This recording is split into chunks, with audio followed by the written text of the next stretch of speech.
66వ అధ్యాయము 2వ వచనం సెకండ్ పార్ట్ చదువుదాం. ఎవడు దీనుడై నలిగిన హృదయం గలవాడై నా మాట విని వణుకుచుండునో వానినే నేను దృష్టించు. దీనుడంటే ఇక్కడ ఒక డెఫినేషన్ ఇస్తున్నాడు. దీన మనస్సు అంటే, దీనత్వం అంటే ఏంటో తెలుసా?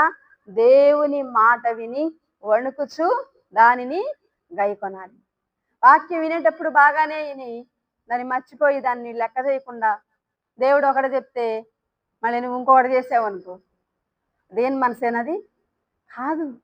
యేసు ప్రభువారు ఫిలిప్పీ 2:8 అక్కడ చదివాము, విధేయత చూపిన వాడై తగ్గించుకొని. తగ్గింపంటే విధేయత, తగ్గింపంటే దేవుని మాట విని వణుకుట, దేవుని చిత్తాన్ని చేయుట.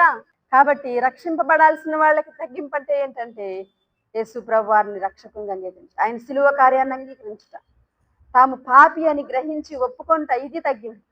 రక్షింపబడిన వాళ్ళకి దేవుని మాటకు విధేయత చూపుట, నీకంటే నీ పొరుగు వారిని యోగ్యులుగా ఎంచుట, నిన్ను నీవు తగ్గించుకుంటా,